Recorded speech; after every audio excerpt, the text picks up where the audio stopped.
우리 하나님 말씀 사도행전 10장 1절부터 8절까지 말씀 우리 함께 봉독하도록 하겠습니다.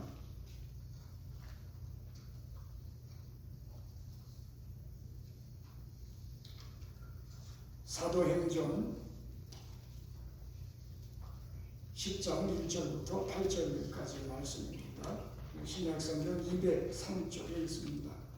우리 함께 읽도록 하겠습니다. 시작. 가이사랴에 고넬료라는 사람이 있으니 이달리아 부대라는 군대의 백부장이라. 그가 경건하여 온 집안과 더불어 하나님을 경외하며 백성을 많이 구제하고 하나님께 항상 기도하더니 하루는 제 부시쯤이요 환상 중에 밝히음에 하나님의 사자가 들어와 이르되 고넬료야 하니 고넬료가 주목하여 보고 두려워 이르되 주여 무슨 일이니까? 전사가 이르되 내 기도와 구제가 하나님 앞에 상달되어 기억하신 바가 되었으니 네가 지금 사람들을 요바에 보내어 베드로라 하는 시몬을 청하라. 그는 부장이 시몬의 집에 유숙하니 그 집은 해변에 있다 하더라.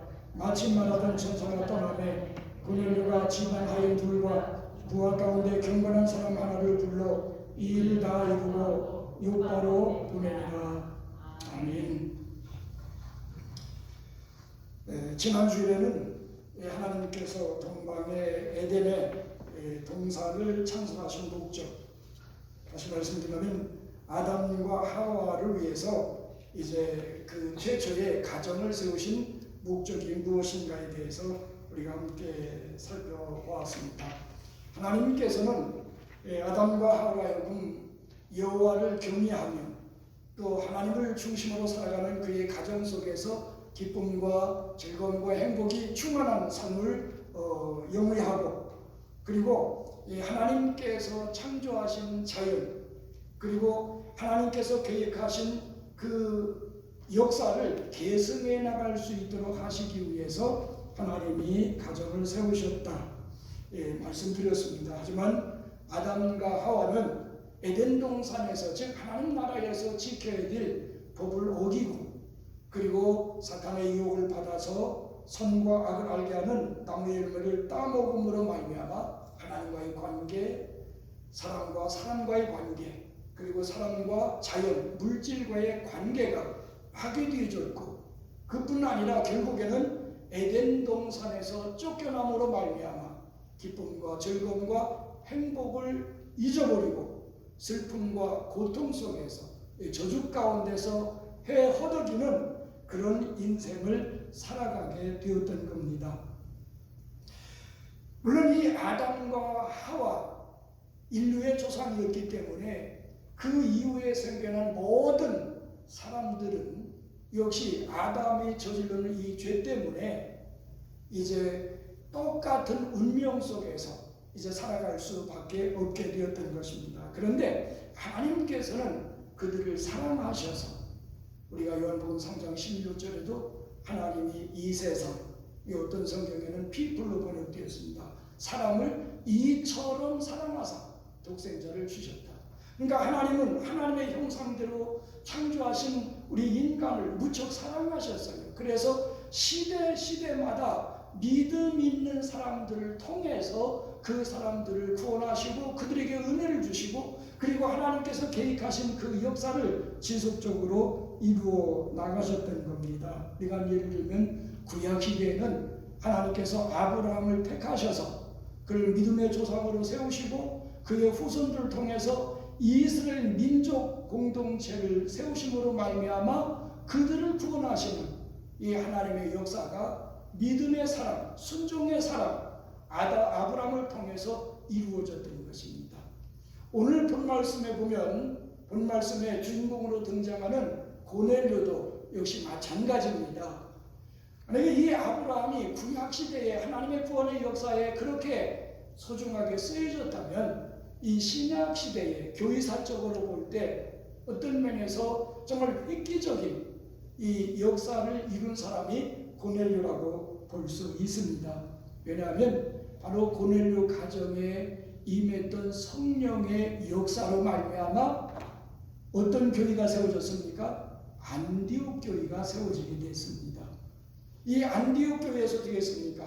바로 사도 바울과 바나바를 선교사로 파송했고, 그리고 사도 바울은 1차, 2차, 3차의 전도 여행을 통해서 전 유럽을 복음화시키는 위대한 역사가 일어나게 된 결정적인 역사는 바로 고넬료 가정에 성령께서 강림하신 그 사건이라 볼 수 있습니다. 그렇다면 이 고넬료는 어떠한 사람이었기에 그 하나님의 구원의 역사에, 하나님이 계획하신 그 위대한 역사에 어떻게 보면 이 교회사의 흐름을 바꿔놓는 그 위대한 역사에 쓰임 받을 수가 있었는가? 오늘 본 말씀 1절에 보면 가이사랴에 고넬료라는 사람이 있으니 이달리아 부대라는 군대의 백부장이라고 기록되어 있습니다.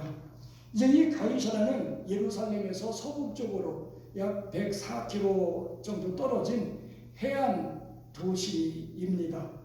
오늘날도 이제 성지순례를 가보면 이 옛날에 그 화려했던 도시의 흔적들이 그대로 남아 있습니다만은 그 당시에는 그 가이사랴에 바로 로마 황제로부터 유대 총독으로 파송된 이 총독의 관저가 있었습니다. 근데 이 고넬료는 그 총독 관전에서 이 총독을 안전을 수호하기 위해서 지키는 군대의 백부장이었어요.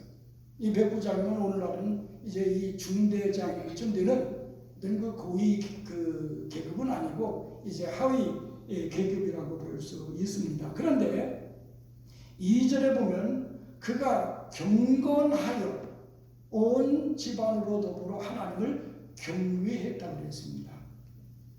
여기서 이 경건이라고 하는 것은 어떤 면에서 이제 그 신전 숭배와 연관된 그런 단어 중에 하나입니다만은 본문에서는 이 경건이라고 하는 것은 하나님을 두렵고 떨림으로 섬기는 그런 믿음을 가리키고 있습니다. 그러니까 이 고넬료는 특별히 이탈리안으로 구성된 총독의 신변을 책임지고 있기 때문에 이제 그 외국 사람은 될 수도 없어요. 그러니까 이탈리아 부대는 이탈리안으로 구성된 부대입니다. 그런 특수적인 상황의 군인이었지만은 그러나 그는 경건한 신앙을 가지고 있었고 또 그 경건함이 하나님 앞에 상달되었고 하나님의 기억 속에 남게 되었기 때문에 하나님은 그를 통해서 위대한 역사를 이루셨던 것입니다. 그렇다면 이 고넬료의 가정은 어떤 가정이었기에 그와 같이 중요한 역사에 쓰여졌는가? 이 시간 이제 하나님께 쓰임받는 가정이라고 하는 제목을 가지고 고넬료의 가정의 모습을 조명해 보면서 오늘 우리들의 가정이 이제 추구해야 될 그런 부분들을 살펴보면서 은혜 나누도록 하겠습니다. 첫째는 이 고넬료는 야훼 여호와를 경외하는 신앙을 가지고 있었어요. 그러니까 온 집안으로 더불어 하나님을 경외했다 이렇게 기록되어 있는 것을 보게 됩니다. 여기에 경외하다 이제 그 원어 성경에 보면 포베오라고 하는 단어로 쓰여졌는데 그것은 무서워하다, 두려워하다, 공경하다, 존경하다라고 하는 의미가 있습니다. 이 경외하다라고 하는 말의 성서적인 의미는 무엇이냐면 하나님을 너무 사랑하고 너무 존경해서 두렵고 떨리는 마음으로 섬기는 것을 경외한다고 표현하고 있습니다.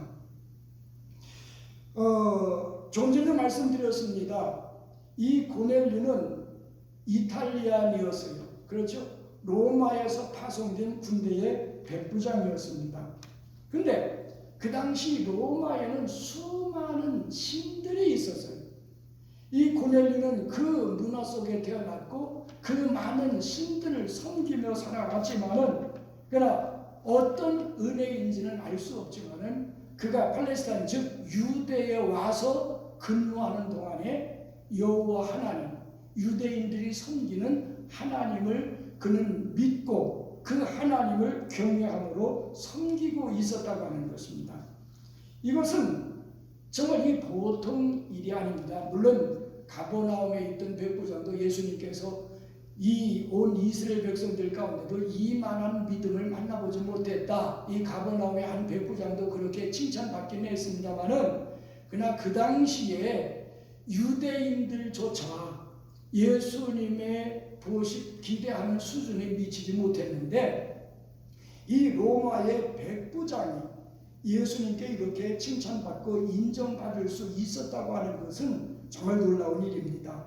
근데 22절에 보면 이제 베드로를 찾아갔던 그의 부하들 그리고 그의 종들 가운데서 이 고넬료에 대해서 말하고 있는 내용이 기록되어 있어요.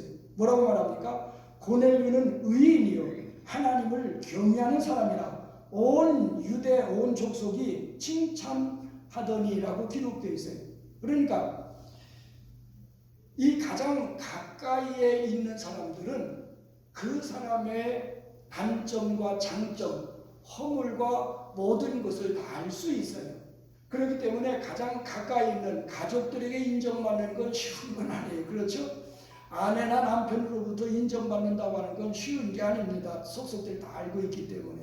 역시 마찬가지예요. 자기 집안 사람, 특별히 아내 사람한테 인정받는다고 하는 것은 쉬운 일이 아닙니다. 그런데 이 고넬료는 자기의 종들한테도 인정을 받고 부하들한테도 인정을 받았고 뿐만 아니라 온 유대 사람은 누굽니까?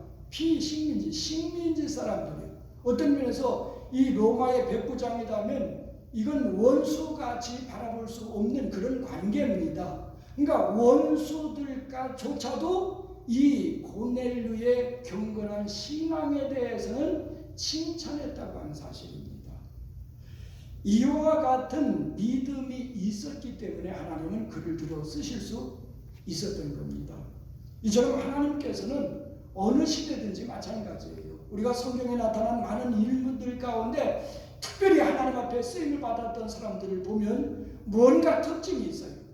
하나님을 끔찍히 사랑했다든지 하나님 말씀에 절대적으로 순종한다든지 아니면 하나님을 위해서 무엇인가 큰 희생이 있다든지 어떤 그러한 특정적인 그런 신앙의 행위가 있었기 때문에 하나님 앞에 쓰임받을 수 있었던 겁니다. 사무엘상 2장 30절에 보면 나를 존중히 여기는 자를 내가 존중히 여기고 나를 멸시하는 자를 내가 경멸하리라. 그리고 잠언 8장 37절에는 나를 사랑하는 자들이 나의 사랑을 입으며 나를 간절히 찾는 자가 나를 만날 것이니라. 아멘. 바로 하나님을 사랑하는 자가 하나님의 사랑을 받게 되어 있어요. 하나님을 귀하게 여기고 하나님을 존경하는 사람이 하나님으로부터 그런 대접을 받을 수 있다는 말입니다. 바로 고넬료가 그는 이방인이었어요. 그렇죠? 헬라인 이방인이었습니다. 그럼에도 불구하고 하나님을 그렇게 두렵고 떨리는 마음으로 섬기는 그 신앙이 있었기 때문에 하나님께 쓰임받을 수 있었던 겁니다. 여러분들의 믿음이, 여러분들의 삶이, 여러분들의 섬김이 이처럼 하나님 앞에 인정받게 되기를 주님의 이름으로 축원드립니다. 이처럼 하나님 앞에 인정받는다고 하는 것은 대단히 귀한 일입니다. 우리가 구약시대의 아브라함도 역시 마찬가지입니다. 우리가 아브라함의 경우를 살펴보면 그는 갈대우르에서 하나님의 부르심을 받았어요. 그때가 그 나이가 언제인지는 정확히 알 수 없습니다. 그러나 갈대우르를 떠나서 하란에서 머물러 살다가 아버지가 돌아가심으로 말미암아 그것이 계기가 돼서 하란을 떠났는데 그때의 나이가 75세였습니다. 그 가나안 땅에 와서 99세 때 할례 언약을 행하게 되고 그것으로 말미암아 독자 이삭을 얻게 됩니다. 그런데 성경에 보면요, 아브라함이 이삭을 얻은 후부터는 제단을 쌓고 여호와의 이름을 불렀다고 하는 그 언급이 없어요. 그도 그럴 것이지 아브라함은 사람이 아닙니까? 이제 100세에 이삭을 얻었어요. 그 이삭은 누굽니까? 하나님께서 약속하신 그 귀한 아들이었어요. 하나님의 뜻대로 아름답게 귀하게 길러야 되겠죠. 어찌됐든지 성경에 보면 하나님께서도 아브라함이 이삭을 더 사랑하는지 나를 더 사랑하는지 그게 알고 싶어서 궁금하셨어요. 그래서 아브라함을 테스트하십니다. 부르셨죠. 그래서 뭐라고 말씀하십니까? 내 아들, 내 사랑하는 독자 이삭을 내가 지시하는 산으로 가서 번제로 드리라. 하나님께서 이렇게 말씀하십니다. 이 명령을 받은 아브라함은 어떻게 행동했습니까? 아침에 일찍 일어나서 나귀 안장을 지우고 하인 둘을 데리고 이제 번제 드릴 나무를 쪼개서 싣고 이삭과 함께 가게 됩니다. 그리고 이제 모리아 산에 가서 바로 이삭을 잡기 위해 결박했을 때 하나님의 사자가 나타나죠. 아브라함아, 너의 아들 그 이삭에게 아무것도 하지 말라. 어떤 행위도 하지 말라. 잡지 말라고 말이죠. 죽이지 말라고 말이죠. 그러면서 뭐라고 했습니까? 이제야 내가 내 사랑하는 아들 독자 이삭보다 나를 더 경외하는 줄을 아노라. 할렐루야. 하나님이 아브라함의 그 믿음을, 순종을, 하나님을 경외함을, 즉 100세에 얻은 아들이기 때문에 귀하죠. 어떻게 보면 아브라함의 인생의 모든 것이 그 아들에게 달려 있었습니다. 그럼에도 불구하고 아브라함의 중심에는, 마음 깊은 곳에서는 바로 하나님을 경외하는 그 믿음이 있었어요. 그 믿음이 바로 이삭을 번제로까지 드릴 수 있는 순종을 만들어냈던 것입니다. 그렇기 때문에 하나님께서는 아브라함을 민족의 조상으로, 믿음의 조상으로 세우시고 바로 이스라엘, 바로 민족 공동체를 세우시고 그 민족 공동체를 구원하셨던 것을 우리는 보게 됩니다.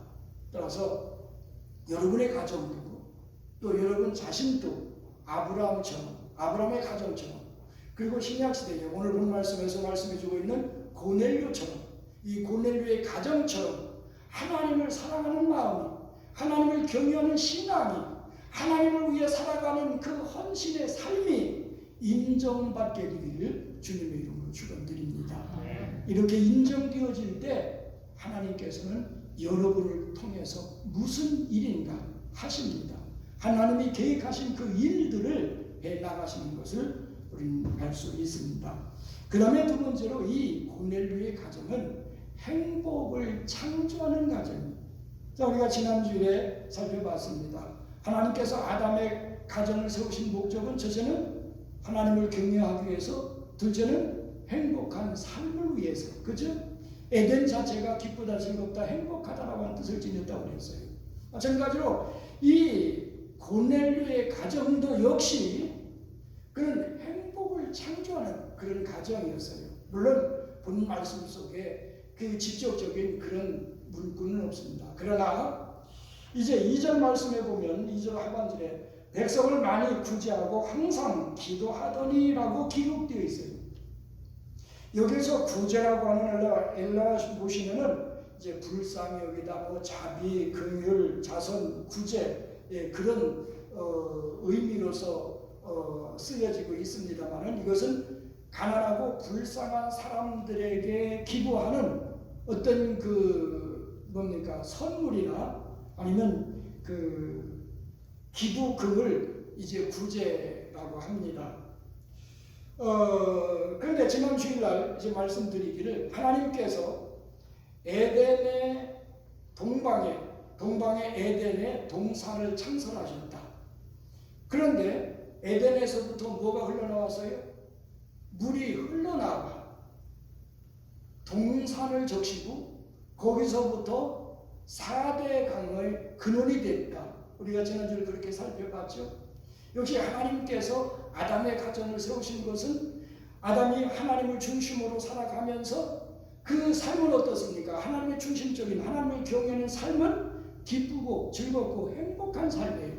그러니까 에덴의 기쁨과 즐거움과 행복이 바로 이제 차고 넘쳐서 이제 번성하고 땅에 충만하게 될 온 세상에 이제 4대 강은 사방으로 흘러가는 강이 아니에요. 그러니까 땅 끝까지 온 세상에 아담의 가정의 기쁨과 즐거움의 행복이 바로 온 세상에 그렇게 충만하게 되기를 계획하신 하나님의 나라요, 하나님의 가정이요, 그것이 바로 아담의 하와의 가정을 통해서 계획하신 그 일이라고 말씀을 드렸습니다.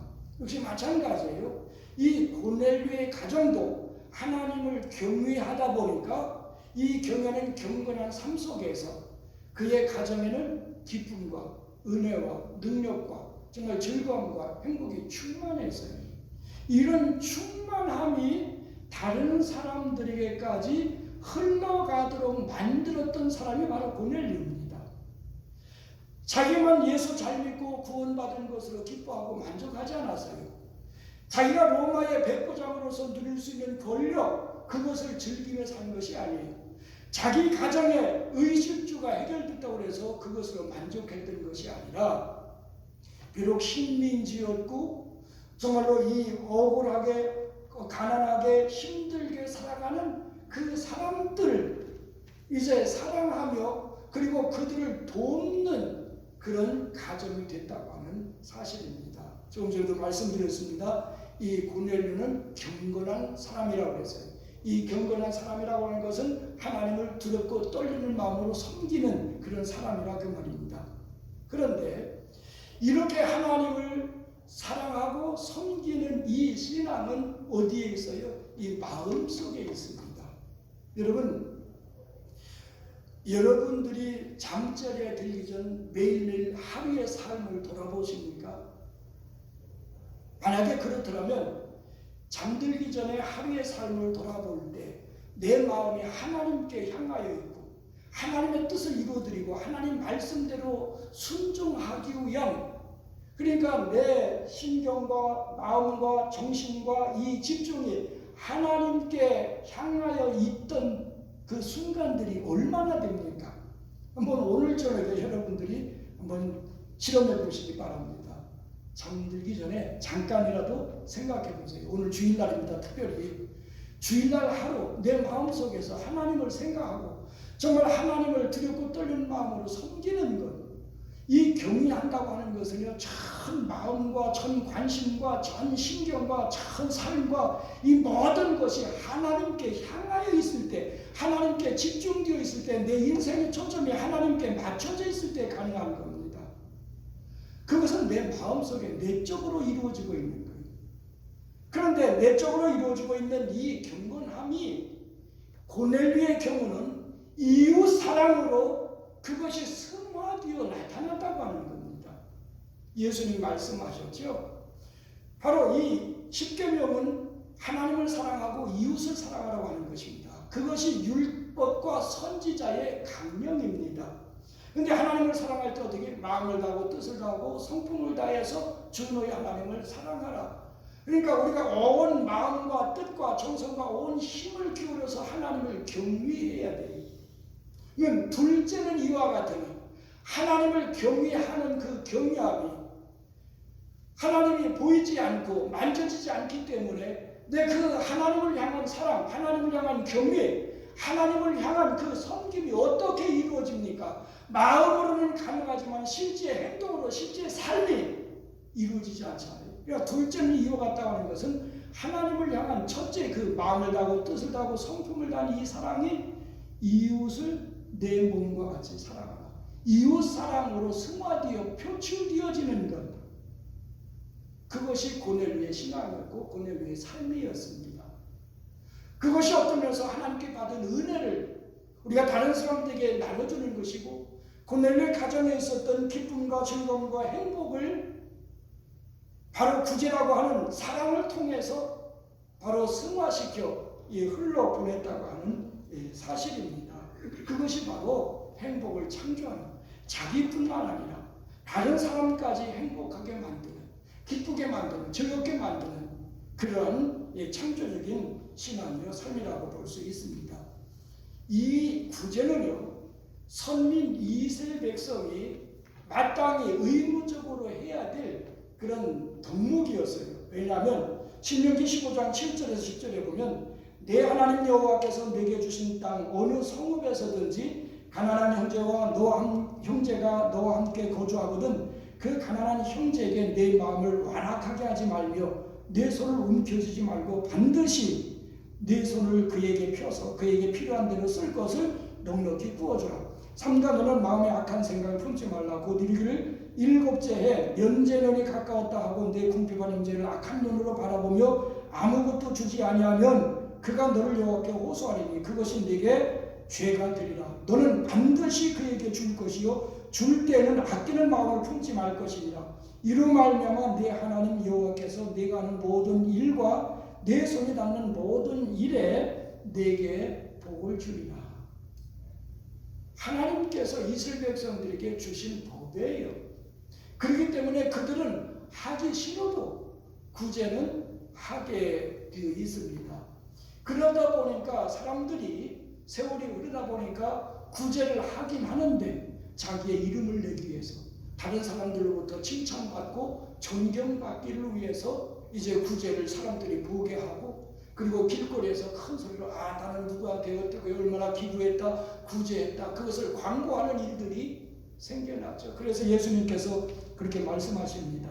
마태복음 6장 2절에 4절에 보면 그러므로 구제할 때 외식하는 자가 사람에게 영광을 받으려고 회당과 거리에 사는 것 같이 너희 앞에 나팔을 불지 말라. 진실로 너희에게 이르노니 그들은 자기 상을 이미 받았느니라. 너는 구제할 때에 오른손이 아는 것을 왼손이 모르게 하여 네 구장을 은밀하게 하라. 은밀한 중에 보시는 네 아버지께서 갚으시리라. 할렐루야. 우리 이것이 주님이 교제에 대한 구제에 대한 교훈을 말씀해 주신 것입니다. 자, 우리가 그 사도행전 9장에도 보면요, 오늘 제 10장의 내용이죠. 9장에도 보면 베드로가 욥바에 이제 초청을 받아갑니다.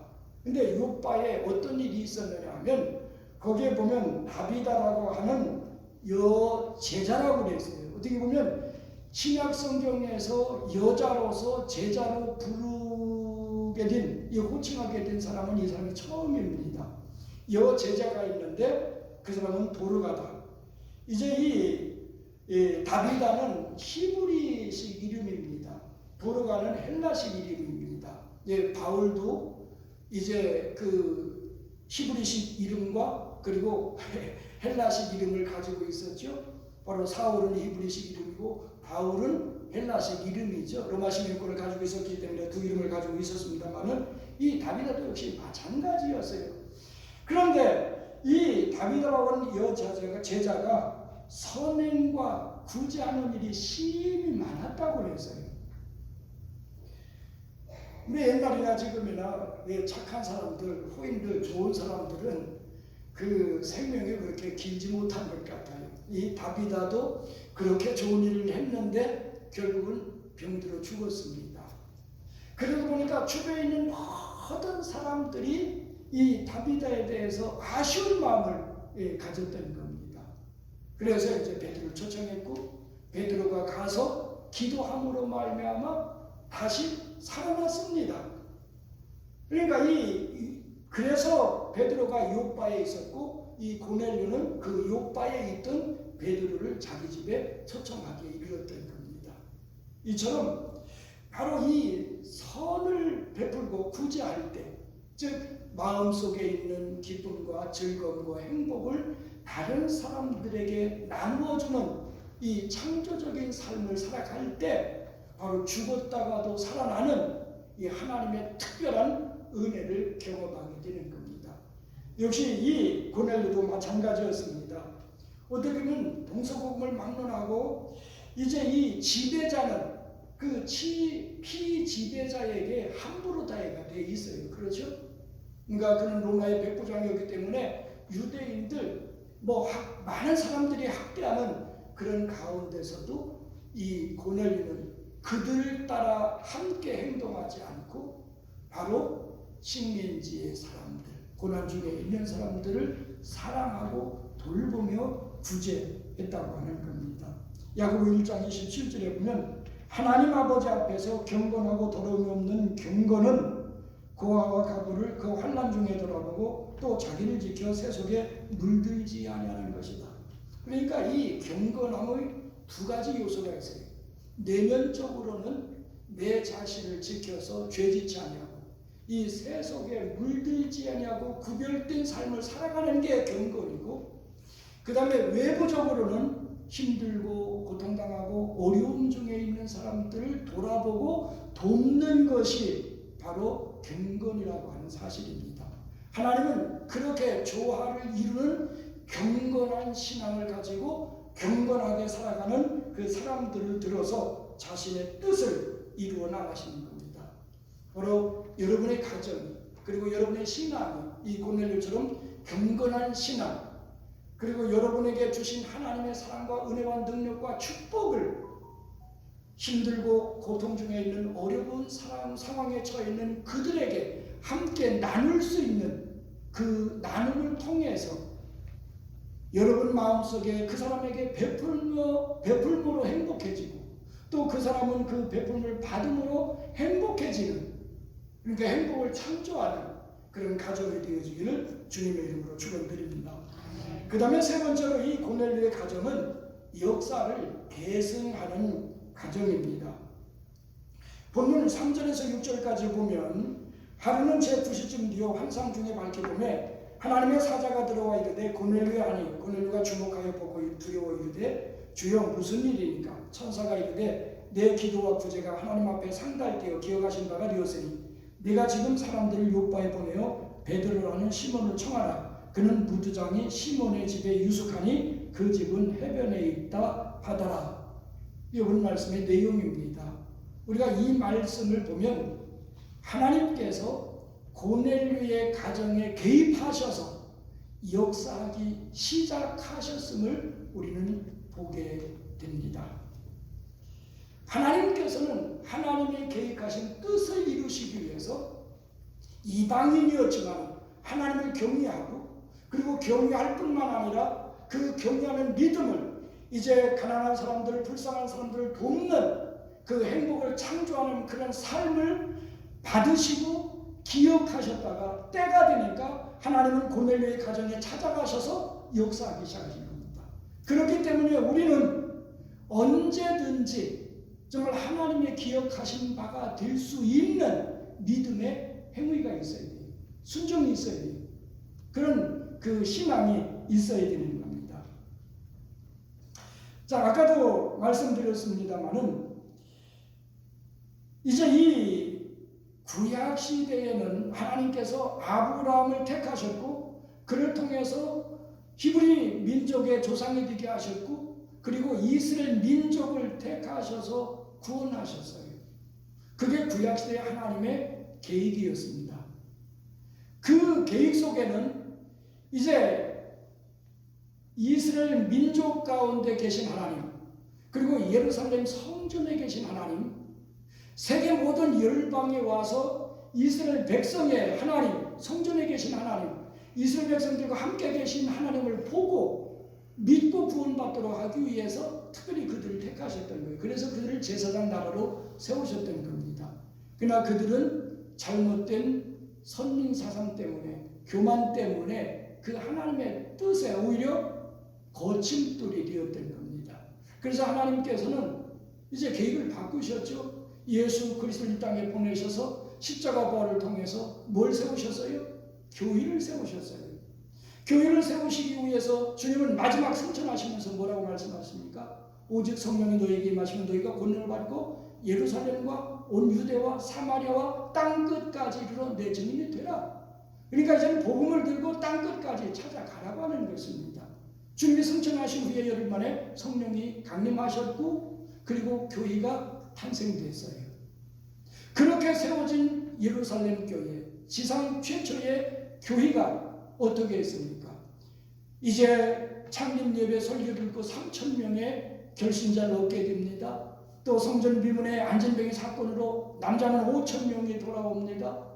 그리고 이제 수많은 사람들이 교회 안에 들어옵니다. 그래서 교회 안에 들어온 사람들끼리 어떤 면에서 구제하며 유무상통하며 자기네들끼리는 나누고 잘 먹고 잘 살았는데, 교회 밖으로 예루살렘에서는 그 일이 잘 이루어졌어요. 하나님의 뜻이 잘 이루어졌어요.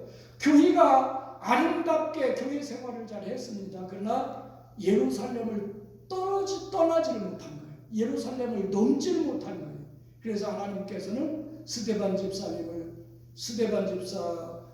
순교하는 그 순교가 계기가 돼서 큰 박해가 일어났고 사도 외에는 모든 성도들을 뿔뿔이 흩었어요. 그러니까 이제 예루살렘을 벗어나게 됩니다. 그런데 예루살렘을 벗어난 사람들로 되게 됐습니까? 흩어진 지역에서 복음을 전하는데 이제 사도행전 11장에 보면 누구에게만 복음을 전했다고 그랬어요? 유대인에게만 복음을 전했다고 그랬어요. 그러니까 그들이 생각하고 있었던 하나님의 구원은 자기 민족을 하나님이 택하셔서 선민으로 삼으셨기 때문에 하나님은 자기 민족만, 유대인들만, 그러니까 구원은 누구의 것이요? 유대인의 것만으로 그들은 착각하고 있었어요. 그러니까 다른 사람들을 향해서는 이제 관심을 가질 여유가 없었던 겁니다. 하나님께서는 그 편견을 깨트리시기 위해서 바로 고넬료 가정의 성령 강림의 사건을 일으키셨다는 거예요. 그러니까 이 고넬료 가정이 그렇게 쓰여졌던 겁니다. 유대인에게만 흐르던 이 복음의 물줄기, 구원의 물줄기가 이제는 이방인에게도 흐르도록 이 복음의 물꼬를 변경시킨 사람이 바로 고넬료예요. 고넬료의 가정의 사건이에요. 하나님은 그 위대한 역사에 고넬료의 가정을 사용하셨던 겁니다. 왜 그렇습니까? 고넬료 가정은 온 집안으로 더불어 하나님을 경외했고 뿐만 아니라 이제 자기가 받은 그 사랑과 은혜, 구원을 다른 사람들에게 나눠주는 그런 창조적인 삶을 살았기 때문에 그를 하나님은 사용하셨던 겁니다. 그래서 하나님께서는 먼저 고넬료를 구원하셨고 그리고 고넬료 가정에 성령을 부어주셨어요. 이 성령의 강림하신 사건은 예루살렘 교회도 인정을 했습니다. 이제 사도행전 11장에 보면 이 고넬료의 가정에서 이제 부흥이가 이루어졌다고 볼 수 있죠. 이제 그 가정에 침례를 주고 예루살렘으로 돌아가니까 예루살렘에서 난리가 났어요. 어떤 난리가 났습니까? 이 베드로는 수제자죠. 교회의 지도자인데 할례도 받지 않은 이방인의 집에 들어갔다. 이제 그 장로들의 유전, 그 율법에 따르면 이제 이 유대인들은요 할례 받지 않은 그 이방인의 집에 들어가거나 그들과 함께 음식을 먹거나 교제하는 것이 금지되어 있어요. 근데 최고 지도자 베드로가 그 금기를 깨버린 겁니다. 예루살렘 교회에 큰 난리가 났죠. 근데 그때 베드로가 이건 내가 하고 싶어서 한 일이 아니다. 환상 본 거라든지 또 그 가정에 가게 된 과정이라든지 그 가정에서 복음을 전하고 있는데 성령께서 강림하신 것은 하나님의 역사인데 내가 어떻게 하나님의 하시는 일을 맡겠느냐, 난 못한다. 그러니까 그곳에 있던 사람들이 그 말을 듣고 그렇다면 바로 이방인에게도 회개하는 그리고 그 침례를 아니면 하나님의 구원의 역사가 그들에게도 임했다. 예루살렘 교회도 인정하기에 이르렀던 겁니다. 그 사건 이후에 흩어진 사람들이 안디옥에 와서 복음을 전하는데 유대인에게만 복음을 전하던 그 사람들이 이제는 고넬료 가정에 예가 있으니까 헬라인에게도 복음을 전하기 시작했어요. 그때 성령께서 역사하셔서 수많은 사람들이 예수 믿고 구원받고 돌아왔습니다. 그렇게 해서 시작된 것이 안디옥 교회예요. 이 안디옥 교회는 이방인들에 의해서 세워진 겁니다. 헬라인들에 의해서 세워졌어요. 바로 고넬료 이 가정에 있었던 성령 강림 사건으로 말미암아 복음이 이제는 헬라인에게도 전해졌고 그들이 예수 믿고 교회가 세워졌는데 바로 안디옥 교회. 여러분 예루살렘 교회가 하지 못했던 일을 해낸 것이 바로 안디옥 교회였습니다. 그래서 사도 바울을 통해서 전 유럽이 복음화되어지는 이 위대한 역사가 나타났습니다. 이제 이런 계획 속에 하나님도 우리 필립 교회를 세우신 줄 믿습니다. 그렇다면 어떤 면에서 이 예루살렘 교회가 못해낸 일을 안디옥 교회가 해냈듯이 이제는 우리 교회도 새로운 사명감 속에서 하나님이 계획하신 이 위대한 역사에 우리 교회가 쓰여져야 될 줄 믿습니다. 그렇다면 어떻게 됩니까? 바로 여러분 개인이 또 여러분의 가정이 고넬료의 가정처럼 먼저는 하나님을 경외하는 온 집안이 더불어서 하나님을 경외하고, 그리고 그 속에서 바로 하나님을 경외할 경우에 반드시 하나님이 주신 은혜가 있어요. 축복이 있어요. 능력이 있어요. 에덴 동산에서 기쁨과 즐거움과 행복이 주어졌다면 역시 하나님을 경외하는 여러분의 가정에도 그것이 주어질 줄 믿습니다. 그러나 그것이 충만해져야 돼요. 에덴에서 물이 나와 동산을 적시고 동산에서 이제 흘러나가 사방으로 흘러가는 강을 이루었듯이 바로 여러분 가정에 기쁨과 즐거움과 행복과 은혜와 능력이 차고 넘쳐서 그 넘침이 이제는 가난하고 힘들고 고통 중에 있는 그 사람들까지 이제 흘러갈 수 있어야 됩니다. 그렇게 될 때 하나님께서는 바로 여러분의 가정을 위해서 하나님의 계획하신 그 일에 아름답게 쓰실 줄 믿습니다. 결론적으로 말씀을 드립니다.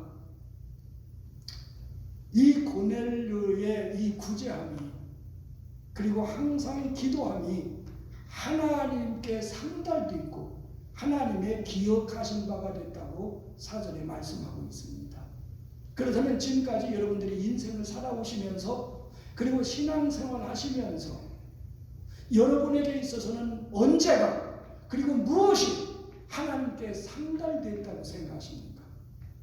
하나님의 기억 속에 남아있는 여러분의 신앙과 여러분의 행위는 무엇이라고 생각하십니까? 만약에 하나님의 기억 속에 남아있는 것이 우리가 의롭고 하나님이 기뻐하시고 하나님이 쓰실 만한 일이라면 언젠가 하나님이 우리에게 복을 주시고 능력을 주시고 그 일에 쓰실 것이지만은 반대로 하나님의 기억 속에 남아있는 것이 그 반대일 경우에 내가 죄를 짓고 하나님을 거역하고 하나님의 영광에 가려운 것들로 하나님의 기억 속에 남아있다면 어떻게 되시겠습니까? 그러므로 중요한 것은 이제부터라도 정말 하나님이 우리의 중심을 보시고 아시지만은 이제는 우리의 신앙이, 우리의 행동이, 우리의 삶이, 우리의 섬김이 하나님께서 받으시고 하나님의 기억 속에 아주 또렷이 남아있어서 언젠가 누구가 필요할 때 여러분을 그렇게 들어 쓰실 수 있는 이 귀한 은혜가 그리고 믿음이 그리고 축복이 여러분에게 주어지기를 주님의 이름으로 축원드립니다. 기도드리겠습니다. 고마우신 예수님, 또 이렇게 임준현 목사님이 너무나 힘들게 참 교회를 그동안에 열심히 해오셨는데 아버지 하나님, 그의 명예를 우리가 회복시켜 드릴 수도 없고 드릴 필요도 없습니다. 하나님께서 다 이미 갚아주시고 우리 목사님을 건강과 또 영역으로서 더욱더 귀하게 쓰여지게 주님께서 인도해 주시기를 바라고 원합니다. 하나님께서 사랑하셔서 또 이렇게 귀한 교회 성전도 마련해 주시고 또 일꾼들도 다 모아주시니 감사합니다. 주님을 구주로 고백하고 받아들인 모든 사람은 아버지 하나님의 귀한 참 선교사와 같은 임무를 다 할 수 있는 이 교회가 되게 하여 주시옵소서. 정말로 감사합니다. 구원의 감격이 매일 일어나는 귀한 교회가 되게 하여 주시옵소서. 지금은 우리 주 예수 그리스도의 은혜와 하나님 아버지의 극진하신 사랑과 성령의 교통하시고 도와주시니 오늘 이 교회에 나와서 주님을 구주로 모시는 이 귀한 베니교회 지금부터 영원까지 함께하여 주시기를 간절히 축원하옵나이다.